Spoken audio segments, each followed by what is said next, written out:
It was the West's response to the deepening chill of the Cold War.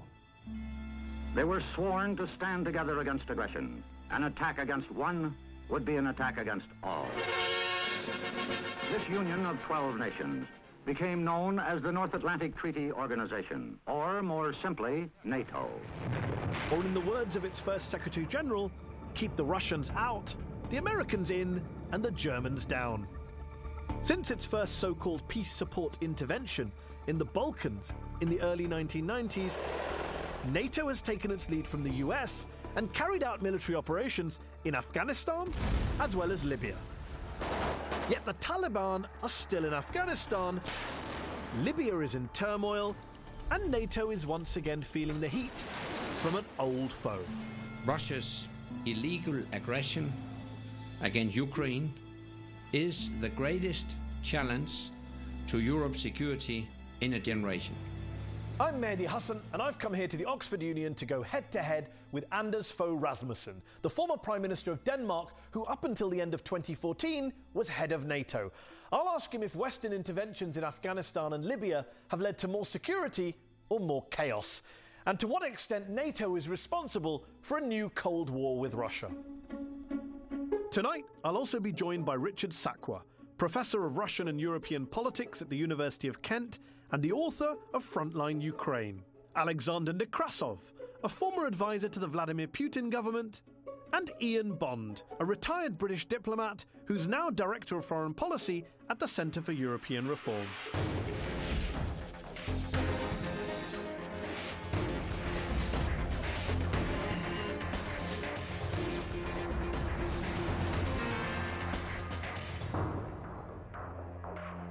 Ladies and gentlemen, please put your hands together for Anders Fogh Rasmussen.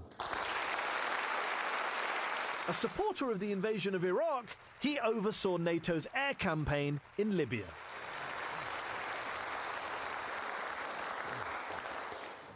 Anders Fogh Rasmussen, is NATO, is the West on the verge of a new Cold War with Russia?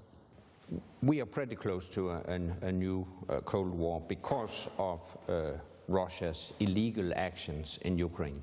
Are we looking at a military intervention, a war between Russia and the members of NATO at some stage? Is that your worry or is that your prediction?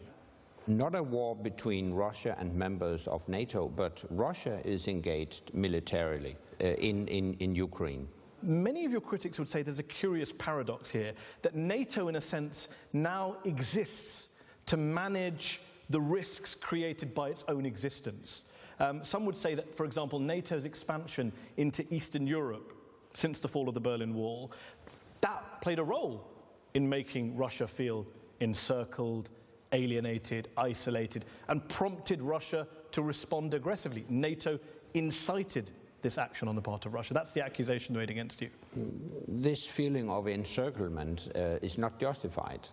NATO does not constitute any threat to Russia.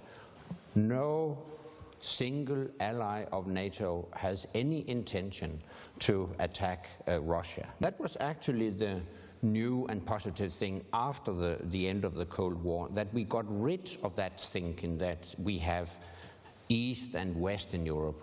And it's not justified, even the perception that Russia was isolated after the end of the Cold War. We did a lot to reach out to Russia.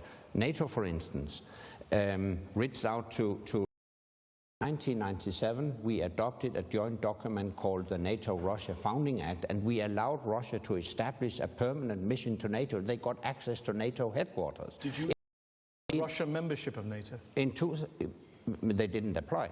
But do you think, as a former Secretary General, do you think they should have applied? Yeah, but it's hypothetical because Russia didn't apply. We did something very special. It's not hypothetical, I'm asking your view. Do you think it would have been better had Russia been part of a common security alliance? If Russia fulfills the necessary criteria to become a member of our alliance, of course it would contribute to an improved security situation in the whole Euro-Atlantic area. In 2002, we established a NATO-Russia Council, which is something very, very special. The only country outside NATO with which we have such a council. So we have really done a lot Russia in this process. Okay, a lot of people say NATO pledged not to expand after the Cold War. The then US Secretary of State James Baker is often quoted as saying that it would not move 1 inch further east. You've said in recent interviews that such a view is, quote, pure propaganda. But Mikhail Gorbachev has called NATO expansion not just a mistake, but, quote, a violation of the spirit of the statements and assurances made to us in 1990. Is Gorbachev a propagandist too? Myth spread by Russia that during the negotiations on German reunification, they were promised that NATO, or for that sake, the EU, wouldn't invade eastward. That was never promised, and recently... Mikhail Gorbachev, I called this a big mistake from the very beginning. It was definitely a violation of the spirit of the statements and assurances made to us in 1990. Is he lying? We are in the lucky situation from these negotiations have now been declassified, so we can see what was actually discussed. What was promised. Gorbachev lying? Enlargement was not discussed because the Warsaw Pact was not dissolved until 1991, so none of the former communist states had applied for membership of NATO, so it was discussed and nothing was promised. So Mikhail Gorbachev, who was there at the time, you weren't, is he imagining things? Yeah, but I wasn't there, I don't know. But I can tell you, this wasn't promised. Look, let me add, the only way in which NATO could promise such a thing would be to take a unanimous decision within NATO, because that's the way we take decisions. Just looking at the actual decision to expand, regardless of whether it broke a pledge, surely now you would concede, with the benefit of hindsight, given the current crisis, that it was a mistake. No, it was clearly the right thing to do.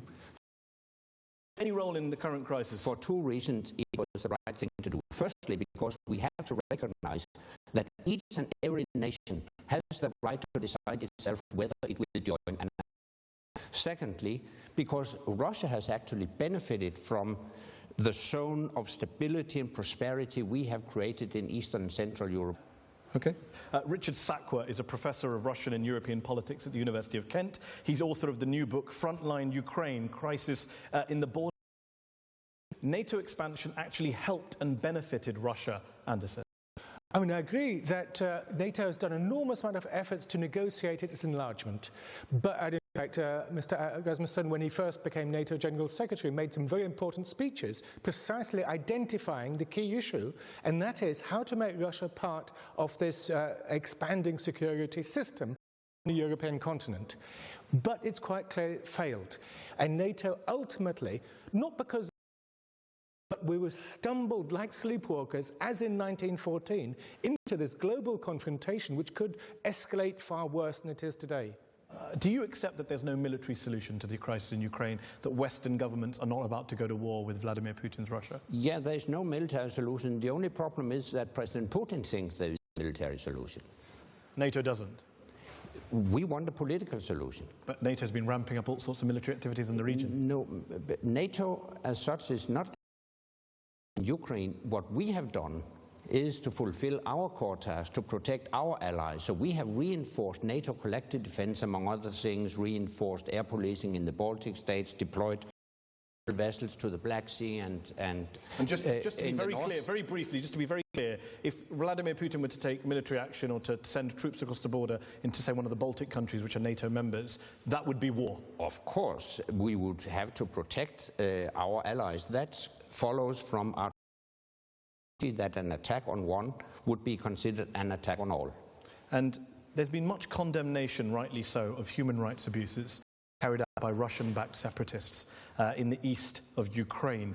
Would you also condemn the human rights abuses carried out by official Ukrainian armed forces, the shelling of civilian populations in the east of the country, the use of torture, arbitrary detentions, all documented by the UN and various human rights groups? Would you condemn that? We condemned all violence. We encourage all parties to live up to their international responsibilities. But then why were you encouraging and almost bragging about the fact that NATO was doing more joint training exercises with the Ukrainian military? It is a integrated part of our partnership with Ukraine that we have a dialogue on human rights. That sounds like a cop-out. No, it's a real thing. It basically means we'll help your military and we'll have a dialogue on the side, but nothing changes. Our position is very clear. We condemn some human rights. That's fair enough, but you're condemning all violations on all sides, but you're backing one of the two sides. Obviously, we think that Russia has violated international. Russia has illegally annexed Crimea into the Russian Federation. That doesn't justify torture, does it? That doesn't justify torture by Ukrainian armed forces. That's my point. No, obviously not. But put this into perspective, please. It is Russia that has attacked Ukraine and illegally to the Russian Federation. That's a violation of law. But two violations don't make a right, do they? No, exactly. Does it make you uncomfortable that NATO is now effectively allied with some pretty unsavory groups on the ground? Many would say openly neo-Nazi groups fighting against Russian-backed separatists. NATO is not allied.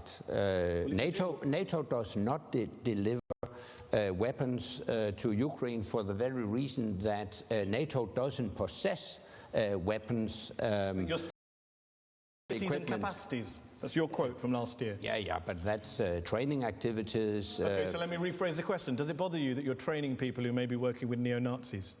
No, we don't. We don't.